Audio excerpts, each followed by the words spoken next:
and welcome to China EVs and More, where my co-host, Lei Xing, and I will go over the week's most important and interesting news coming out of the global EV, AV, and mobility sectors. We will open the room up at around the 40-minute mark to anyone who's keen to ask us any questions. What Lei and I discussed today is based on our opinions and should not be taken as investment advice. For those that are new to the show, welcome. And to our loyal listeners, welcome back. We ask that you please help us get the word out about this podcast to other enthusiasts, and of course, tune in again next week. My name is Tu Li. I am the managing director at Sino-Auto Insights, a global management consultancy that helps organizations bring innovative and tech-focused products and services to the transportation and mobility sectors. I write a free weekly newsletter that we pull many of our discussion topics from. You can sign up for it at sinoautoinsights.com, which of course I encourage you all to do. Lei, good evening. Thanks for being flexible. Can you please introduce yourself? Yeah, sure. Hey, good evening, and good evening to a cruise hopping too. Oh, goodness. Yeah, I gotta have some for you, right? So, Yes, of this is course. episode number 158. Wow, this is your co-host Lei Xing, former chief editor of China Auto Review, and this is episode number 158.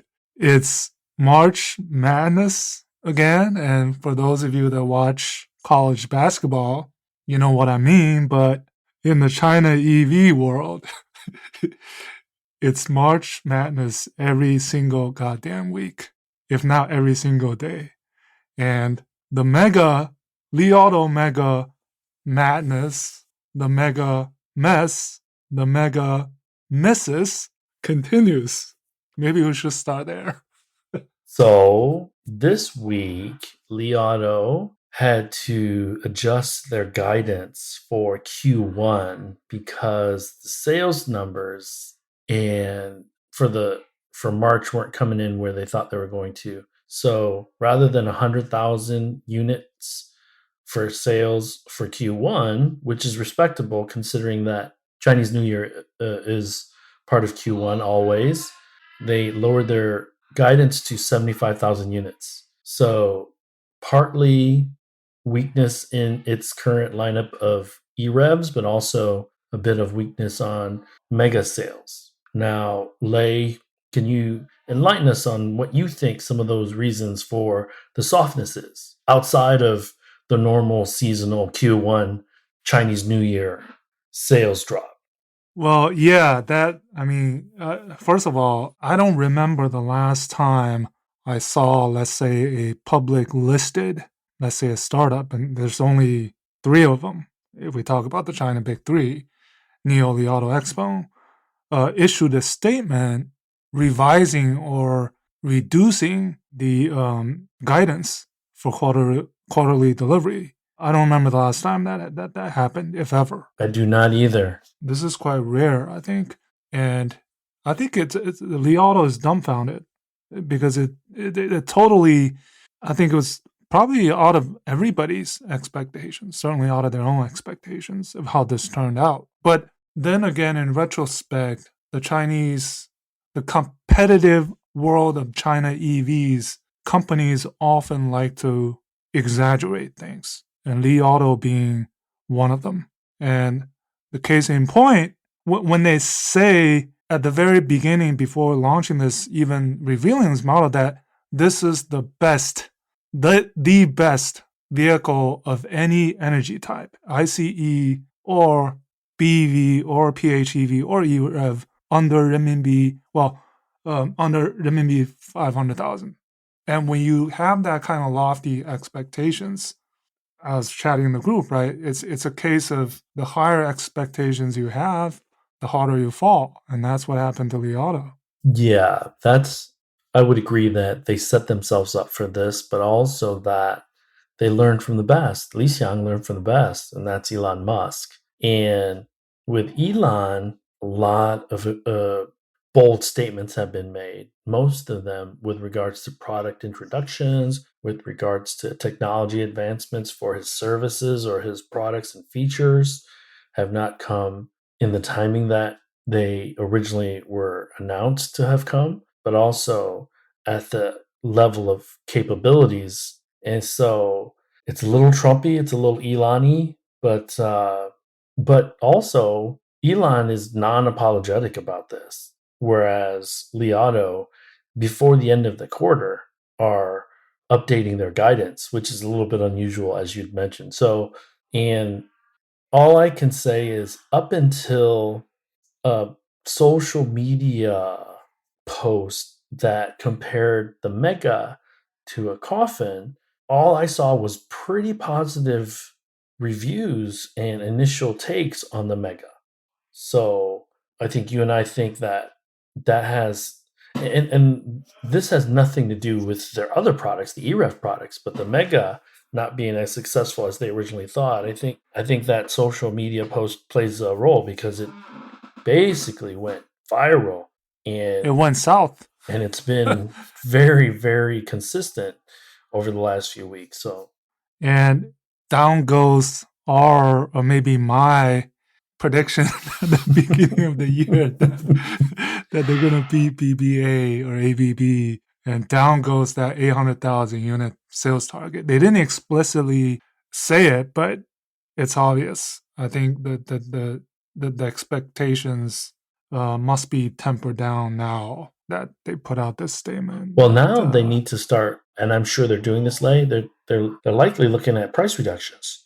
well, I would expect it's something that they'll play, Yeah, whether it's a direct price cut or not. From your experience working at the OEMs, I mean, from a supply chain perspective, this is like a huge swing, isn't it? yeah. So Because the suppliers, they have certain expectations, they prepared, and now to see this happen, it just messes everyone up, So doesn't it? one of the important things that I think should be noted is that, to your point, Lay, OEMs are huge, huge, huge, huge companies.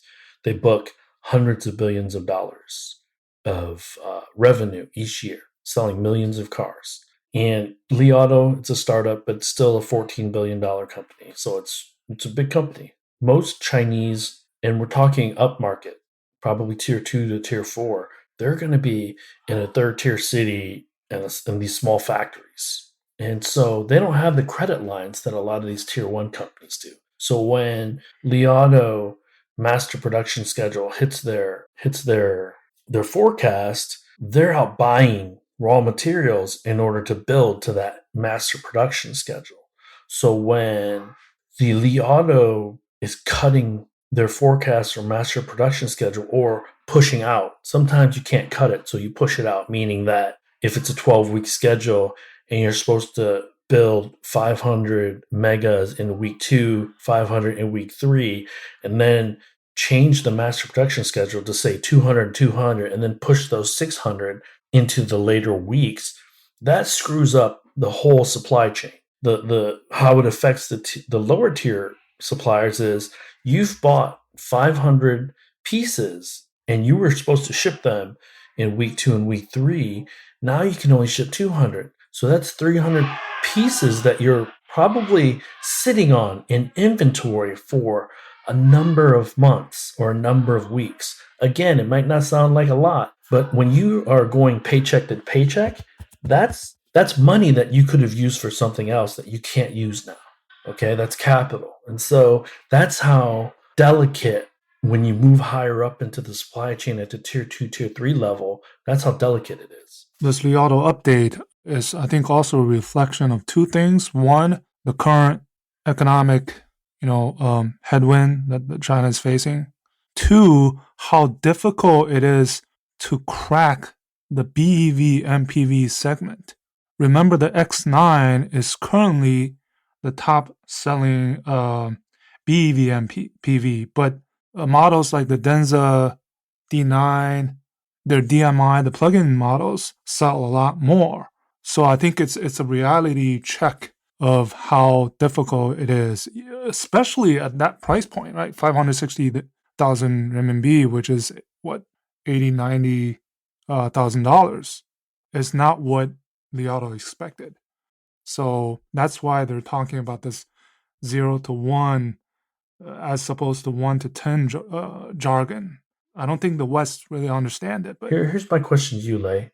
Is there not a market as big as Li Auto thought? there is. Or is it completely on the Mega that it missed the market? That's No, I what. think there is the market. There is the wrong expectations. There is the right market. Yeah. I think that's the Yeah, okay, I agree. I agree. Because I do think, even a small market for an MPV in China, that's going to be a huge market for MPV in any other country. because at the end of the day, Mega is not a volume driver, and the upcoming L6, which they'll likely launch in around the Beijing Auto Show, I think they're expecting at least 20,000 units a month for that model. But you know what's crazy, Lei, is that at the Beijing Auto Show, there are not going to be a ton of questions about the L6. It's going to be all about what happened to Mega, what happened to your sales in Q1. That's what the questions are going to be. Well, hopefully the Mega saga will be long forgotten by then because there will be other sagas. Yeah, yeah. Well, That's always. likely from other automakers. But so far, at least 3 weeks into March, it seems that Mega, maybe plus the Xiaomi SU7, have been the only two prolonged topics that have been really getting a lot of attention. So yeah, Well, Lei Jun has said so. They've been getting a ton of Western press to Xiaomi. So it's this spotlight can turn into a heat lamp if it's not managed properly. And Lei Jun this week he admitted that there is a lot of downward pricing pressure for his SU7 or SU7, however you want to call it. And I was interviewed this week by I forget what outlet. They specifically talked and asked me about the Xiaomi SU7 and what my expectations are. But you and I believe it's going to end up between $30,000 and $50,000. I was told that there's going to be at least 3 or 4 different models within the SU7, like trim levels, with the highest being over 50,000 US dollars. So we will know next week exact pricing and complete feature set for all the vehicles because they're going to begin delivering them, I think, which is kind of weird because if you're a consumer and you generally don't know what the price is, why would you want to buy something like this? But I don't know. I don't know. Have you heard anything else about potential buyers and what they find out relative to the March 28th date? but this Mega saga has been quite long, longer than I expected, and the sudden turn of narrative is also a bit surprising. But I guess not surprising given the current competitive environment. Yeah, so and how narratives are artificially swayed. well, you and I think, believe that there is some other powers at work that are keeping this narrative in the social media sphere. Maybe, or it could just be a case of the writing on the on the tails of a hot year, 2023, right? Yeah. And yeah, and we, I mean, I expected, especially after the earnings call, that they're the best coming out of those others. They still are, but at least I guess not at the volume that they were expecting. Well, So and this just tells you the amount of pressure that's on each and one of these CEOs in this environment, not only because of the price war, because of the economic funk that the Chinese economy is currently going through. So there's macroeconomic issues that they have no control of, and yeah, then a crazy, crazy price war because one of the sites that I look at that I trust is Jiri's site, the Car News China, and they always post all the new cars. And there always seems to be 3, 4, 5 cars every week posted on this website. yeah. So There's another even smaller BYD yeah, model coming. You know uh-uh. what it's called? It's called the sea snail, 海螺. I don't know whether that's a English sea snail, right? What the heck? It's gonna come in at freaking Wuli Hongguang mini prices. But yeah, it's funny. While so Wang Chuanfu is in the limelight with Tim Cook opening the newest store in Shanghai, right? And then William Li is opening up his own Yes. channels, live streaming about the Envo. The interior size of the Envo. Yeah, these CEOs. I mean, they And then yeah, Xpeng this week, in order to stay in the news, announced that dropping the bomb, right? they're launching a Yeah. mass market brand that goes below the current Xpeng pricing. Oh yeah. I mean, what I wanted to say is that we've seen this story before. The latest happening to Li Auto Mega. We saw when P5 came out 3 years ago how much expectations we had for that model. We saw the ET5 when Chin Li Hong said we're gonna beat BMW 3 Series, and what happened? And now this Mona, and which in the earnings call of Xpeng, I think Brian Gu really lifted that expectations again Right. to very high, as well as Xiaopeng, for that 100,000 to 150,000 RMB, this so-called AI smartification model for the young generation. Basically, they're saying we're making ADAS affordable to everybody. That's what effectively they said. Yeah. Then again, okay, it's difficult to believe, and now with the prices for the Xiaomi Su7 flying all over the place. The funny thing, the funny thing I heard, the latest funny thing I heard is they're launching on March 28th, which on the lunar calendar is February 19th, which means their starting price is going to be 219,000, and the top trim is going to be 328,000. Jeez. Which is making just under $50,000. these. So Yeah, but I mean, Lei Jun recently he's come out again and again saying that we apologize that this model is going to be priced probably a little bit more expensive than you expect. yeah, Could still be smoke. I think it will be. I think it will be. To show that you and I are not picking on the Chinese EV makers, BMW, when they launched the iX and the iX3, they thought there was going to be tremendous fanfare. There wasn't until they reduced pricing, and even then, and we're talking quite significantly of their EV models. And then 70,000, yeah, $10,000. and then when the Tesla Highland Model 3 refresh was launched, I think Tesla thought it was going to really jumpstart some of their sales, but it didn't. So it's not just the Chinese EV makers that create these massive expectations, it's the foreign automakers as well. I think the foreign automakers have just been humbled to the point where they're pleasantly surprised, hopeful that the Chinese market gives their new products, new features, new services, a warm welcome. But the Chinese EV makers, the godfathers at least, are still trying to create that sizzle. And the only one that you don't see in social on the Chinese side, really, among the, let's say, more flamboyant founders is Wang Chuanfu. So it's just nonstop, man. It's just completely nonstop. So yeah, speaking of BMW, they had their annual yep. kind of the press conference today, and I want to quote. I listened in to the recording a little bit, and there was a question on China, on the EU Commission's anti-subsidy probe, right? And here's what Oliver Zipse, who's the CEO, said. Yeah, the CEO. He said the European automotive industry, when it comes to the BMW group, is not massively damaged by the import of Chinese automobiles, nor is it in the interest of the EU to further impose customs. I think it meant tariffs on these products. So I think within 10 days, all three German Volkswagen, Mercedes, BMW group, the three leading German automakers, have basically had similar messages. Starting off last week when Ola said to that in a FT article that he would actually have EU reduce tariffs on China EVs.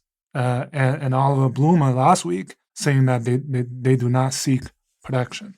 And I mean, This is a message to the EU, but it's also a message to their German government, their German local government. we can't forget the fact that they're all three companies, their biggest market are in China. Exactly. So that's what I was actually alluding to. I was saying that this is a reminder from each of those CEOs that to the German government that we rely on the China market for so much from your largest companies that you need to help us fight the EU. And I don't think they are going to win the fight of no tariff, but I think they'll win the fight of reducing the tariff to something that's negligible to the Chinese EV makers.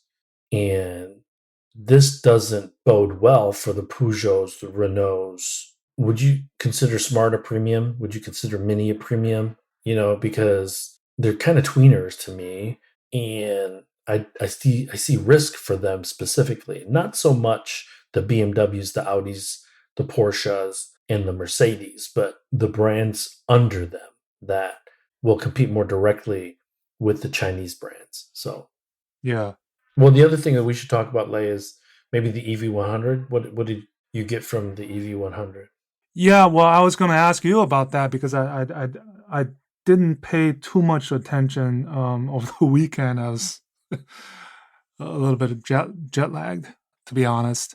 But the only thing I'll say was at least the recent events at this type of event, it's always a venue to kind of see the brotherhood of these smart EV startups. And I think there was that video of William Li sitting next to He Xiaopeng, talking about William being the ambassador for the X9 and He Xiaopeng giving him a personal 50% discount. I mean, these are the things Yes. you kind of love to see, but at the same time, it's also marketing for their own purpose, right? Aside from the bloodbath, it's nice to see. But then there's these silent dunkings. I think whenever you have these CEOs speak at these public events. So I think He Xiaopeng dropped the Mona bomb. And then if I remember, Yu Chengdong, which is the Huawei guy, he's like, well, He Xiaopeng, Xpeng, you might be in the lead in the smartification, autonomous driving, but we're going to surpass you. I think that's what he basically said.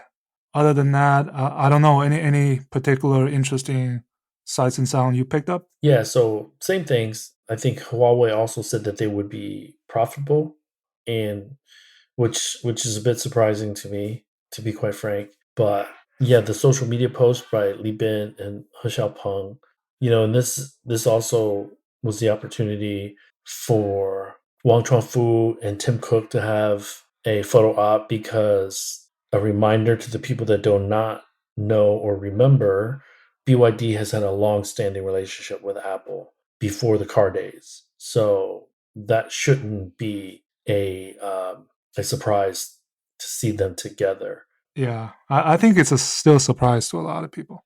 Like, what the heck does BYD have to do with Apple, right? So the crazy thing is, Lei, is that you look at those two people, they control two of the most influential companies probably of this century. And they are the most unassuming CEOs you'd ever seen, because they have to be two of the top 10 in the world. Now, it's still early innings for AI, but up until 2024, BYD and Apple probably have made, and a Tesla, who else? What other companies could we name? And the X maybe have really been the most influential to their sectors in the last. Nvidia. Yeah, Nvidia. Right. Yep. Yeah. So, and then Nvidia had its GTC, which is their global technology conference. And friend of the show, Maxwell Zhou, was a presenter at GTC yesterday, I want to say. Maxwell Zhou is the CEO of Deep Route. And it looks like Nvidia is full steam ahead, man. They seem to be the company for the next 25 years. And I think there was a little sour grapes because Nvidia seems to be the one that is also favored by the Chinese EV companies. And they were, AV companies. yeah, they were saying that how come Intel and Qualcomm aren't favored by Nvidia? And so that's a little bit of sour grapes. The other thing that I wanted to mention to contrast what you were saying, you would not see a selfie or a short video that had Zuckerberg and Tim Cook in it, that had Tim Cook and Elon Musk in it, that had Elon Musk and Mary Barra. You would just never see that. So, to your point, I think there's a healthy respect between each of the Chinese EV makers. They want to crush them in business, but I think there's a healthy respect between all of them. Maybe Wang Chuanfu is probably the odd man out, but Wang Chuanfu is also the elder statesman of this group of people. He toiled and toiled for years, for 20, 25 years before making BYD what it is. And so most of these other CEOs are technology CEOs and founders. And so they just have a different type of vibe and how they use social media to their advantage. So Yeah, and I just remembered one of the headlines from the China EV100 was Wang Chuanfu saying that within the next 3 months, you'll see EV penetration reaching 50% in China. And I think CPCA just came out with the early numbers for March, expecting that take rate to be 45.5%, which is record high for a monthly take rate. this is not only for the sake of watching NEV growth in China, it's also looking at how fast ICE rate is declining. And remember, for the past 35 years, who's dominated in the ICE space? It's the foreign automakers. And so, as ICE sales fall off a cliff, there's more risk for a Volkswagen, a General Motors, a Toyota. And so, it's also important to remember that as NEV sales increase to 45%, we're going to see a proportionate amount of ICE sales decline. Okay. Generally speaking, right? I'm making general statements. There could be a couple percentage points difference, but because the used car market and things like that. So we have to remember that. So Oakland Golden Grizzlies is a university Yeah. in Michigan that both my brothers went to, and so it's so the Oakland is and Oakland is like a small school. It's not a big school, so it's a huge upset. But let's open the room up if anybody has any questions, and then I will look at my trusty newsletter that I sent out today to see what else that we can talk about. I'm reading Burn Book Lay by Kara Swisher. I think it's a good read. I recommend that. Oh. Um, and then the Okay. Biden administration has revamped its carbon emissions and EV sales requirements for the US automakers to now push out the stiff requirements of BEVs and now are including PHEVs. Okay. And I actually don't think that's really going to help. That actually is not going to have the intended consequences. Now, the one thing I did want to ask you is that the Indian government now seems to be softening its stance about importing vehicles, electric vehicles, into the Indian market. Now, do you think the details are you can import 8,000 cars a year as long as you commit to investing $500 million? And that $500 million needs to be invested before the third year. And if you invest more than that, you can incrementally increase the number of imports by a little bit. So 8,000 is not a lot. It's less than 1% of Shanghai Giga's capacity. But my question to you actually is, how far gone is the Indian Chinese relationship? Do you see anyone, with the exception of one company you and I know of, that is Chinese that would have the capital to be able to invest and actually might be looking at the Indian market as an export market and manufacturing hub with those requirements in mind? Uh, it's hard to say. I don't know if I think this would be good for Tesla, obviously. I don't know. Like India as a hub is it's just not on the map. It's not as clear or as strong of a attractive location given the current environment as it is in Southeast Asia. Sure. Well, so I'm going to push back on that a little bit because in 2022, India became the fourth largest market in the world from a country standpoint. So we always talk about Europe as as kind of a place, right? But it's a region. It's a region with 27 countries. And if we look at the largest markets by country, it used to be the United States. It used to be China, the United States, Japan, Germany, and then India. India jumped to both Japan and Germany and is now number three at 4.3 million units.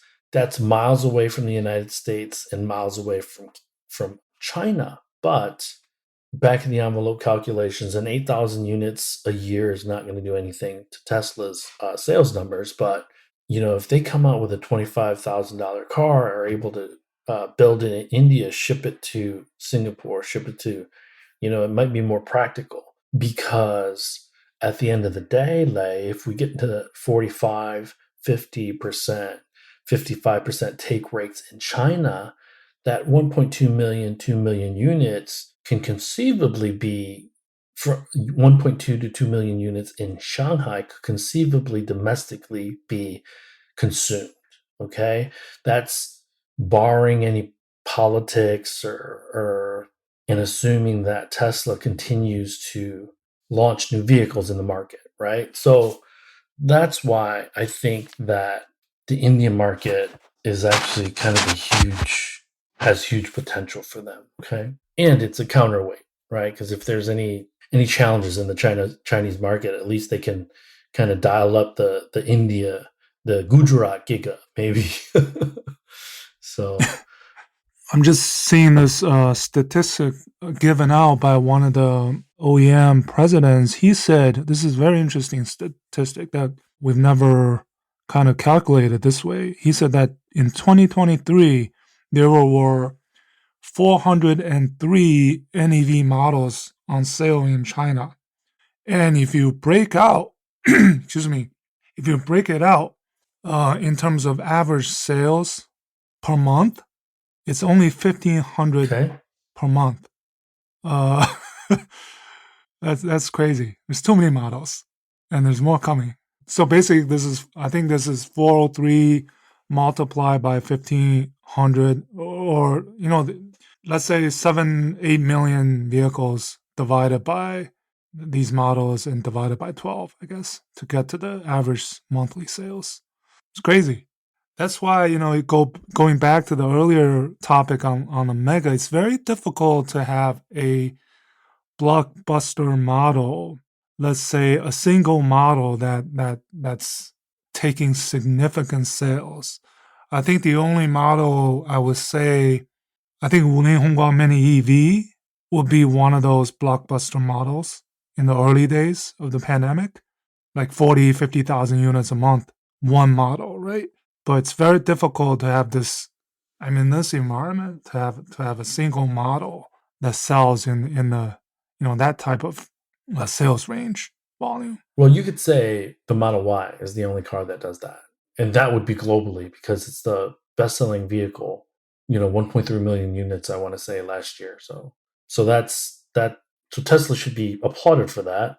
Number one. Number two, I don't know of any Chinese brand right now that could get to 1.3 million units globally in the next 5 years, not with any current vehicles that they have. So, and remember, the Model Y is not a $20,000 car, so that makes it even more impressive, right? Yeah. And then I think Poststones, not Postdog, Poststones, came out with a statement saying that, the media reports that the sales were zero was wrong. I think they put out a statement saying basically so far in the first 2 months they sold like 2,500 units. It's not zero, but it's not. It's not zero, but it's better. It's better than zero. It's not that much, right? It's better than zero, but it's not that much. Hang in there. Well, that kind of makes your point, right? There's just too many of these vehicles and brands that sell next to nothing every month. So yeah, and they still survive. That's the paradox.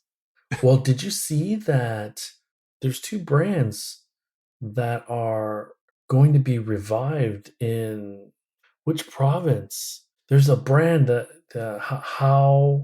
there's a couple of brands that are being revived by the provincial governments, and Xi Jinping had a speech about it. Well, I have to look it up. Zhido electric vehicles. Well, Zhido we talked about in last episode, right? We already talked about it. The other one was Haima. So those two brands are being revived. So yeah, Haima used a contract manufacturer for. Was it XPeng? Xiaopeng, was it? XPeng, was it? In the early days? And was it Ford? Well, maybe not Ford, but anyways. And just looking ahead, we're just about a little bit more than a month until Auto China 2024, or the good old Beijing Auto Show. And the last time I was there was 2018. And the last time you were there was 2020? Yep. You did go, right? It was a kind of a toned down, tempered down. Yeah, it was September Auto China. So it was ghetto. It was not worth going. So I think this will be interesting because it's been 6 years. I can't believe it's been 6 years since I've attended. Even more of our friends from around the world are going to be joining this time too. So hopefully, it'll be nice to see them. Yeah, and then next week I'll be checking out the New York Auto Show because they will make that final announcement on the World Car of the Year award, and the BYD seal is a top 3 finalist. Well deserved. It'll be very interesting. I think will shock the world if it wins. The first time that a Chinese car. That will make it official about China EV Inc. Yeah. Taking the global stage. So yeah. Hey man, I'm gonna send you some pictures of me getting fatter every day. And then no. I'll catch you on DMs when my phone signal works, all right? Everyone, thanks for joining us. Good morning, good afternoon, and good evening. We'll talk with you all next week. Likewise. Bye-bye. Talk to you next week. That brings us to the end of this week's show. Lei and I thank you for tuning in.